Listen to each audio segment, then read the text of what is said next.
Okay, so I recently discovered that Rec Room is shutting down, and legit, I was so sort of astonished, depressed, but also somewhat relieved in sort of like an enlightened way. Not enlightened way, but almost as if like you acknowledge that as sad as this is, it's sort of like what's best for you. And it's just, I never realized it until now. So, yeah, anyways, I was so moved by that announcement that I basically stopped what I was doing and I went back home and recorded this. Well, I am recording this. Um, so anyways, I'm here to talk about like well, first I'm before I get into my feelings about like Rec Room, um I'm going to say that if anyone wants to help make a funeral service for Rec Room, by the way, this is not my idea, this is Ash's idea. Um Please like this video. And I'm not trying to do this to just okay, I will admit I'm trying to do this so I can get engagement on my video, so I can get more views, you know, 10 more views than I'm used to. But yeah, I also just want to do it just so I want to know, like, just want to see if people are in support of this idea because I really think it's a good idea, and I would personally like to compose and present a eulogy about my relationship with Rec Room at the funeral if we're going to do that. Um, I don't know. I think it would be really cathartic for me if I were to just release all of my feelings about Rec Room through that speech in front of all of you guys as sort of like a goodbye, I suppose, and also a sort of introduction and goodbye to who I truly am, as pretentious as that might sound. Anyway, so about my feelings of Rec Room, I made a video, that's my one scripted video on this channel, where I talk about my personal experience with Rec Room. And I guess to keep, I don't know how I was like almost borderline addicted to at one point. And the reason I became dependent on it was because, well, not only was it fun, but I also felt free in a way in that game, as cheesy as that might sound. Like, think about it. Could I can adopt this whole new identity for myself. It was basically as close of a reflection as me as it was, but there's still like some separation there, and I felt like it was like a separation that was more felt than what was actually present. And that separation allowed me to sort of be more free in a way, be more free to be myself in a way that I just couldn't be around other people. And as a result of that, I've developed a closer connection with the people in Rec Room than I have in real life.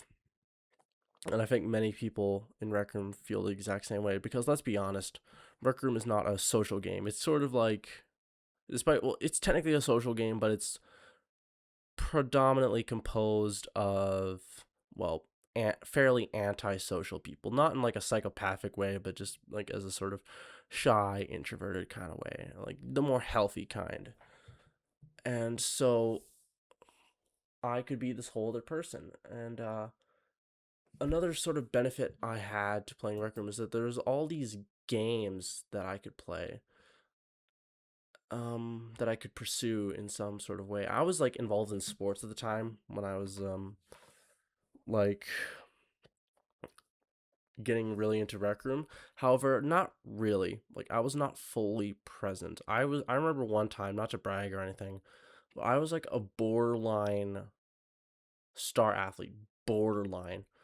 I was like at one point, not too long before I discovered Rec Room, I was like the provincial champion of like cross country events, running events, and I was like would like be top 10 in swimming events, and I think 3 years before I discovered Rec Room, I was the Alberta Summer Games champion, which is like basically state championships but for Canadians. And so I was fairly good at that. But by that point, I think whether due to stress, actually it was solely because of or just getting bored, but I think it was like predominantly stress. Like I had this delusion where because I was like performing well, I had this belief that everyone was expecting me to win. Everyone wanted me to win, and if I didn't win, I would be letting them down in some way. And so this put a lot of pressure, artificially put a lot of pressure on me to do well, and that took the enjoyment out of it entirely. And then after COVID hit, and I went for there was like a good period of inactivity. I well, that kind of faded away when I got back into it.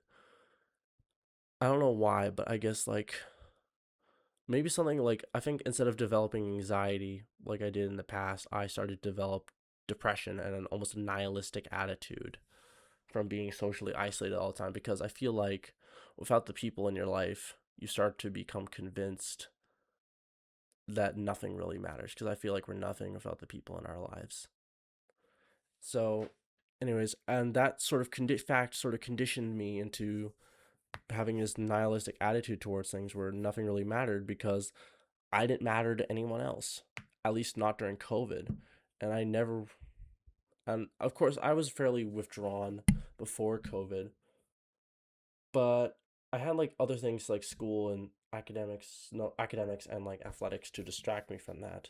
But when I had more time on my hands, the more I had time to sort of dwell on that truth, uncomfortable truth. And so that's when it started to sink in and I started to internalize it. So then when I came back to sports, I lost any and all motivation. The anxiety was more or less gone, but I was borderline disassociated when I got there. Like I was really just going for the motions, man. I felt disconnected from it all. I stopped having that drive to win. I barely had the drive to even participate. In fact, if it weren't for my parents at the time, I wouldn't have participated in those events. I would have just completely abandoned it. So I was clearly not all there when I was doing them. But despite that, in Rec Room, I could feel like I was accomplishing something, at least during COVID. Something that somehow athletics and academics weren't like offering at that time. Like, I somehow felt more real in a fantasy world than the real world. And that's kind of the fucked up part of it. And as a result, I sort of became dependent on it. I would like play. At first, I was like into stunt runner because it was like racing. I was a triathlete, a swimmer, and a runner. All three sports I did.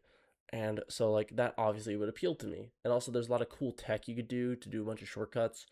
Um that was like really appealing. So there's like a not super high skill ceiling, but there was a skill ceiling involved that kept me busy.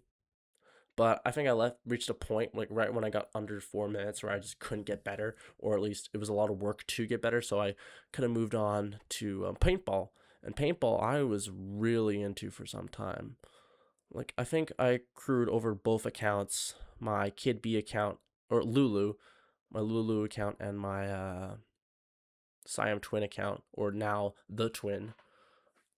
I accrued like 700, maybe 800 wins in paintball, which is not a small amount, not crazy amounts or anything. It's not like I was like obsessed with it, but it was a lot, and I really wanted to get good at paintball. But then, for one reason or another, for reasons I can't remember, maybe it's actually the same sort of thing happened, where just I just experienced like a plateau, and that sort of killed any and all motivation to continue on.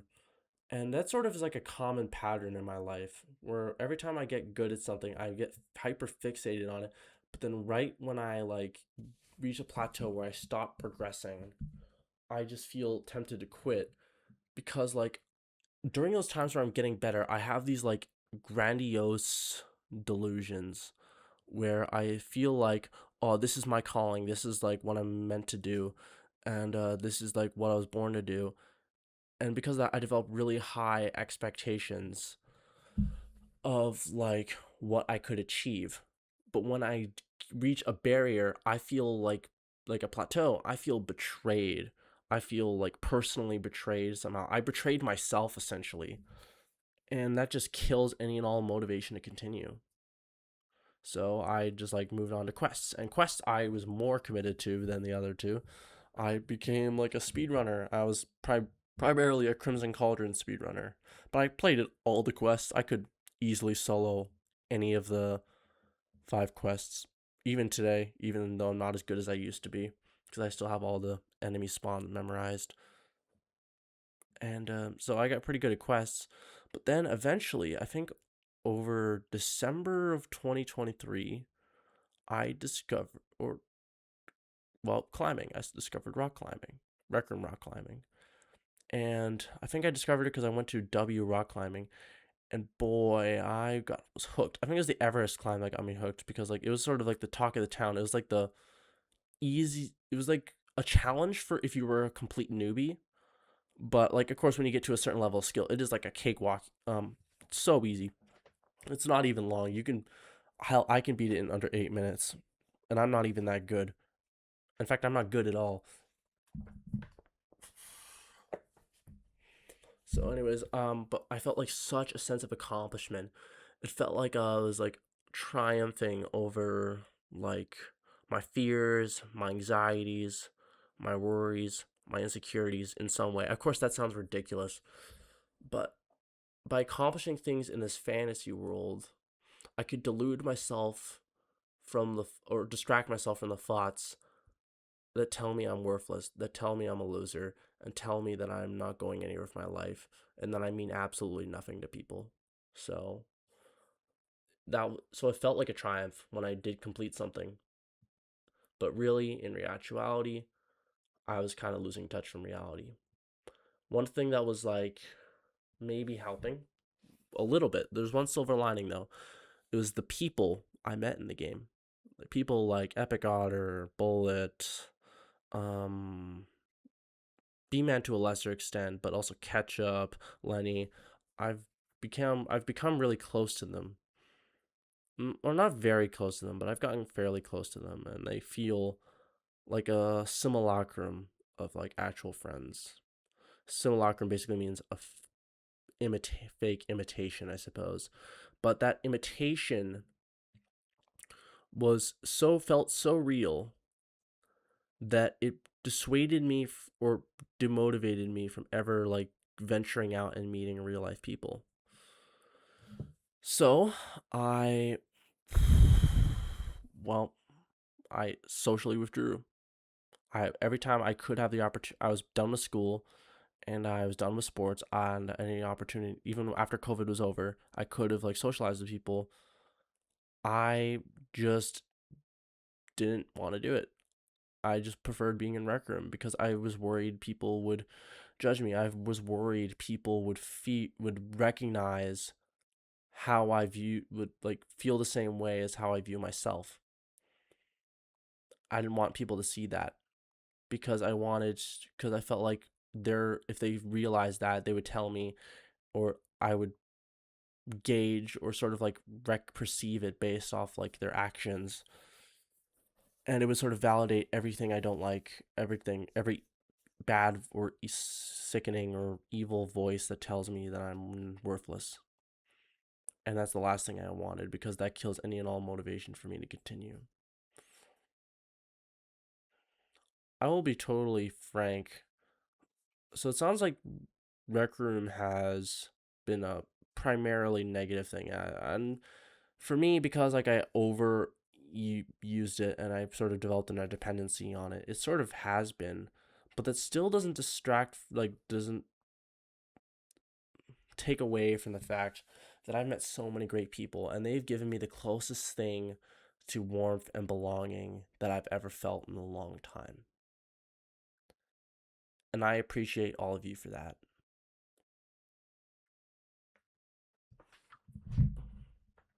It's not a substitute for real interaction, but it was good enough for me at the time. Now, eventually, I started to recognize that this was getting self destructive, and so I took a bit of a break from it.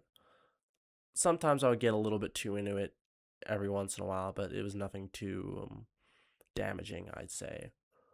So that's kind of what I've been for Rec Room. But I guess like I was going to continue on with the good things about Rec Room.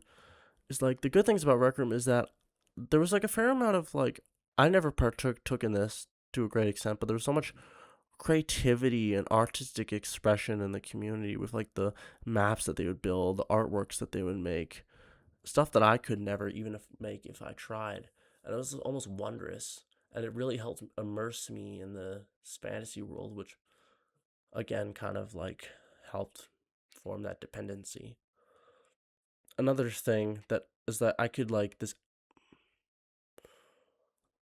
is I don't know what to say. I covered quite a bit. Um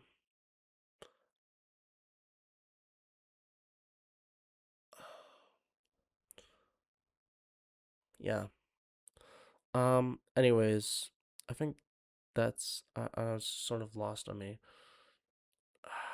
I remember like when I first discovered that Rec Room was going to be shut down. I wrote a message basically, and Lenny summed it up. Was summed what I said. It was a lengthy message, but I basically said that as sad as it was at least it was expected. But then I second guessed myself and then realized that's debatably worse because at least when it's unexpected, there's no dread or anxiety or concern that you endure leading up to when the inevitable happens. Granted, it's you experience a great amount of shock when it does happen, along with like sadness and regret and longing. But you also, which does add to the emotional roller coaster sensation that you feel when those things happen. But when it was expected, that didn't happen. That's the one positive side. But the negative side was that it felt like a psychological slow burn. Like you understood that the inevitable was going to happen at some point. And so, like, you kept every once in a while, like, it's in the back of your mind, it just sort of like stirs in your mind and it sort of like drives you crazy. And it fills you up with regret and longing and like a need to try to prevent that all from happening. But that's impossible. I have no control over whether or not Rec Room survives as a company.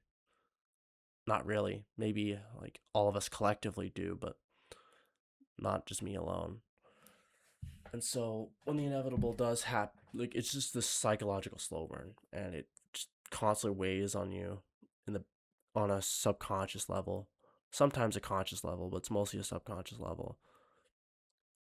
And so like in the long term, it hurts more cumulatively. But at the moment, like I'm sort of relieved that I didn't experience that shock as well. One last thing I kind of will mention is that one thing I could thank Rec Room for is, as you probably have guessed if you've seen my videos, I am a person with major depressive disorder and moderate to severe. And so I, to the point where it's like significantly gets in the way of my day to day life and gets in the way of occupational and social functioning. So, anyways, there were moments in my life, partially due to Rec Room's, it was Rec Room's fault, but it was also my fault for allowing myself to develop that dependency. Because I was like, there would be times, like, despite Rec Room would distract myself, there would always be those moments where it all comes back to me in the worst way possible. Every realization that my life is just worthless and that I've wasted my life just comes back to haunt me. And instead of like motivating me to like get better, sometimes it would just convince me that I needed to end it all. And in like in those moments, like I was convinced that like my reasoning was because like I felt like I was just doomed to fall into self-destructive patterns, whether that be, I'm not even going to mention some of them. You've if you see my videos, you already know some of them.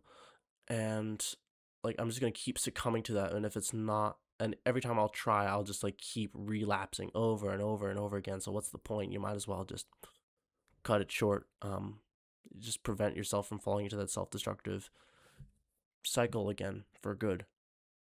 But then Rec Room kind of would like lure me in and distract me a little bit, and it would basically make me lose, it would help me lose myself, as I've mentioned before. And then all my worries just sort of, they don't disappear, but they sort of just retreat, but they'll come back some other time. It's a calculated retreat in a wartime situation, in the war of my mind, essentially. The enemy is like away, is running away, but that doesn't mean it's over. It will come back, and it'll be stronger than ever. God, that sounds really pretentious, but that's kind of like, I think that's the best way I can describe it at this point. If I ever do the eulogy, I'm not going to use that metaphor again. I'll probably use something else. But yeah, that's sort of my feeling of Rec Room. So I gotta thank Rec Room for that because it's like helped me get through those times in some way. Granted, it would just repeat a cycle, but it helped me live. It gave me simple reasons to live. Like it would be like, I'd be like, oh, I should do it, but then I would remember that, oh yeah, um, like Rec Rally's coming out. That game sucks, by the way. What a disappointment. I remember when I was hyped for that, and then after like Rec Rally sucked, I stopped being hyped for ROs, and then so I would just like every time I just feel disappointed. Um, I think that's kind of all I have to say about the matter. But one thing I will say is that maybe this is a sign. Well, I'm not like as dependent on Rec Room as I used to be. I'm still dependent on numerous things in order to distract myself from internal struggles. And maybe this is the a sign. Maybe it's a almost a, it's down Rec Room's destruct like shutting down is sort of a symbol for me trying to for my like eventual pursuit of learning to accept reality, accept my emotions, and try to understand them and try. Well, I understand my emotions, but I don't know how to cope with them. Or maybe I do know how to cope with them, but I'm not ready to give up my coping mechanisms, even if they are self destructive, because I don't know how to else to deal with these emotions. And so maybe that's a sign that I gotta stop doing that. Maybe I gotta grow up and accept that. I gotta move on. I gotta fully face real life.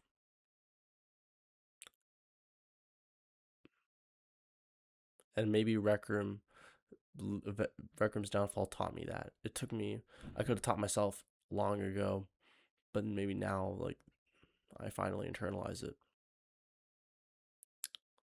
So, thank you, Rec Room. Toast to Rec Room. Goodbye. For good.